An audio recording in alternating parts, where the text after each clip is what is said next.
Okay, so have you always had a mind for entrepreneurship? Not really. Honestly, at first I was ordinary 9 to 5, going to work just to.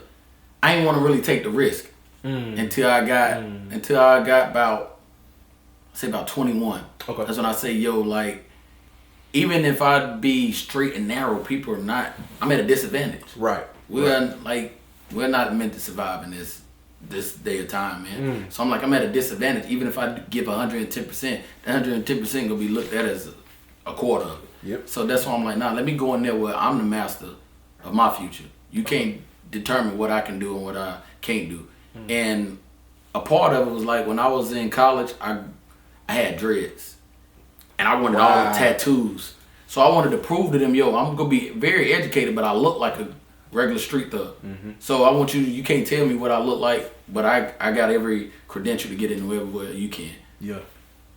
As I got older, I seen that wasn't doing nothing but really making it harder for myself.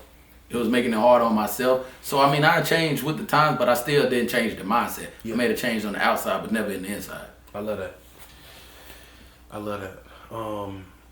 So how many hours did you have to put into barber school to officially become a barber? 1528. 1528. It takes most people, depending on if you part-time or full-time, it takes most people between 11 to about 15 months. About 15 months. Took me 17 months due to COVID. We was out for a little while. Yeah. So 17 months. But like I said, I enjoyed the process. I can remember on my first day, I'm sitting there petrified watching guys. Like, I didn't know how to hold a razor. I literally knew nothing but how to turn the clip on. Yeah. That's all I knew. I didn't know nothing about no fade, no lineup, none of that. And I remember my first day, I was petrified, bro. But as the process, I started learning little stuff, step by step. And then when I left, I'm like, hey, I'm one of the hardest ones here. Like, let's get it. That's real. Like they, something that No Grease do is a fade competition. Okay. And once a month, you get a model, you hop in the fade competition, and they judge it. So I was in 2 prior to my last 2. I was in 2. I placed 3rd in 1 and didn't place in the other. So with my last 2, I won. I won first place. It was like literally about a week and a half before I left. Yeah. Some of the people there was like, nah, you just got that because you finna leave. I say, okay, I love competition. Yeah. I say, bro, let's redo it. We're gonna redo it. Not another month. Next week we do the same thing. Right back. One again. So I left on top with 2 belts. Undisputed. Yeah. So I'm like, I'm all about proving it. I'm like, when you're the king, man, people go take shots at your head. So you just got to be ready to stand for it. That's strong, bro. All in all, just an overall strong mindset that can be very impactful for those who I personally think, and I mean, I'm taking my own, takeaways, if you will. So can definitely just huge impact for people who need the knowledge, who don't have real time life experience, nor know anyone personally who's had the type of experiences that you've had. Yeah, definitely. Like when I try to tell people now, for one, barbering has no age, bro. Yeah. You can be a barber at 13. Yeah. Barbering no has a set age. You have to be an age to have your license, but you can be 13 years old, and I know No Grease offer it. Like, you can go to school at 13, bro. Wow. Finish, have your hours done. So when you're 16, go get your license. You're a professional barber from there on out. You still in high school. That has no age, that has no time, that has no weight requirement, no nothing, like none of that. I don't have to have no physical tools. I just gotta have the drive to do it. And that's why I tell people now, like, if you got a crossroad in your life, man, go to barber school. Even if you don't want to be a barber, that's something you can use forever. That's something you can use forever, bro. Literally. Yes, and like me, I got into it in the community, like, yo, I just want to give back. Like, I can be cutting them little boys' head that I know their mama can't afford that school haircut. Yo, I don't need that, bro. Let me get that. I'm just to see that smile on your face and them being okay and comfortable. Because I know there's plenty of kids that don't go to school because they don't got new shoes, new clothes, no haircut. Hey, I'm the guy to come holler at. If you got any of that, and I can help you with that. Yeah. I can, and me and my team will be more than welcome to help you with that. That's huge, bro. I literally started to cut my hair from 2008 to 2018. That's why I said shout out to DJ the Barber, because he showed me real quick. Yeah. It's different to sit in front of a barber and think you touching yourself up or whatever. Oh yeah, definitely. So, man, I have a huge respect for barbers in general. Huge respect for no grease. But I really, because I can only speak to the barbers out of Charlotte, man. They like none other. It's some boys that's fire here, bro. I'm talking about like watching them, and it seems like all the ones that I attract to, they real deep in the culture. Mm-hmm. Like they want to buy black. They want to. They represent, like they love their black skin, and that's one reason why I chose no grease. Cause I'm like, I didn't know much about them, but what I did hear about them, oh yeah, they black. They black, and they gonna show you it. They gonna put you. They gonna be in that Fortune 500 company, but they the blackest people in there, and they not gonna hide that from nobody.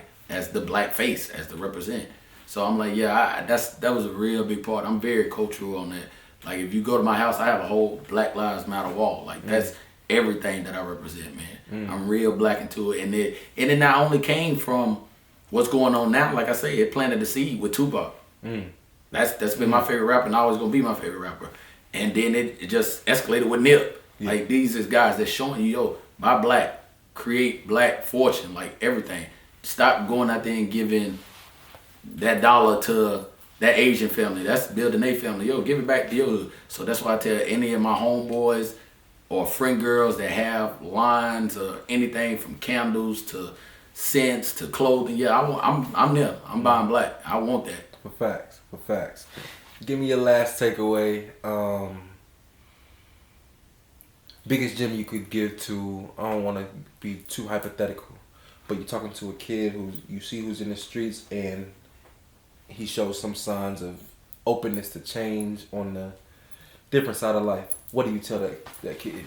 Hey man, look, first of all, the one thing that's hard for a lot of people, what's your end goal?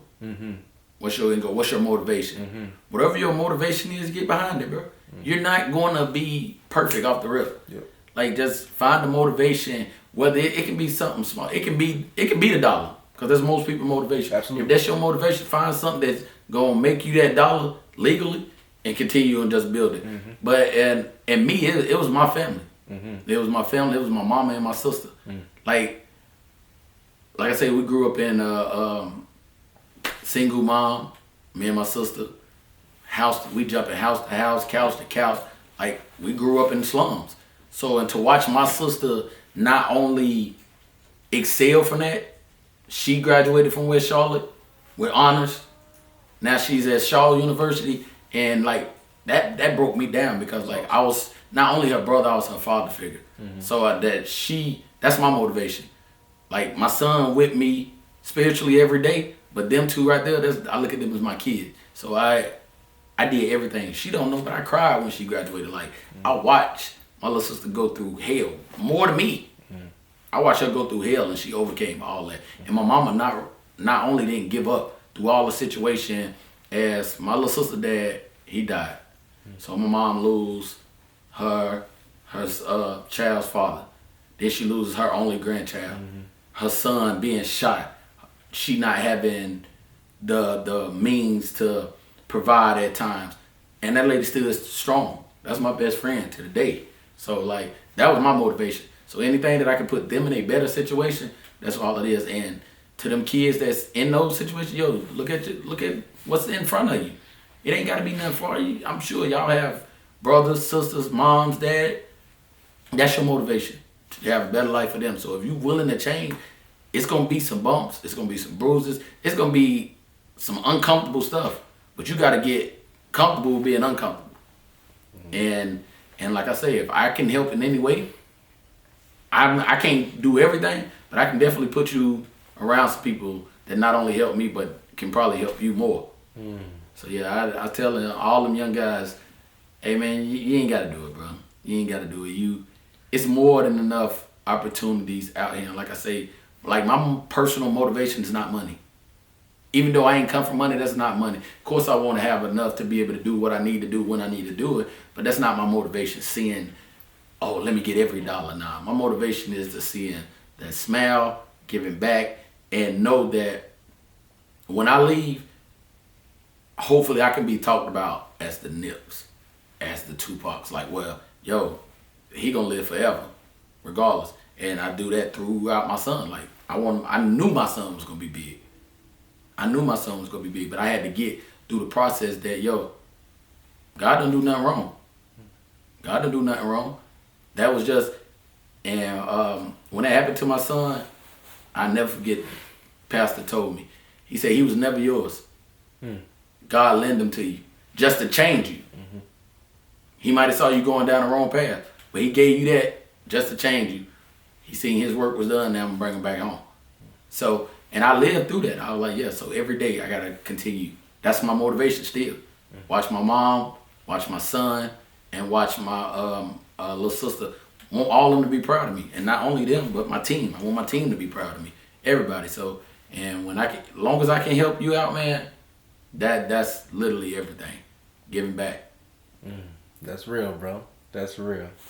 D Hope, I want to thank you for pulling up on me, man. I don't thank you. The black backdrop, dropping the gems, bro. Definitely. Countless gems, dog. Like, man, that's so impactful. Man, I really look forward to our next conversations just to see where we at, you know what I'm saying, in the coming months, coming years. Lots of great things on the way, bro. No doubt about that. Thank you, man. Thank you, bro. For sure.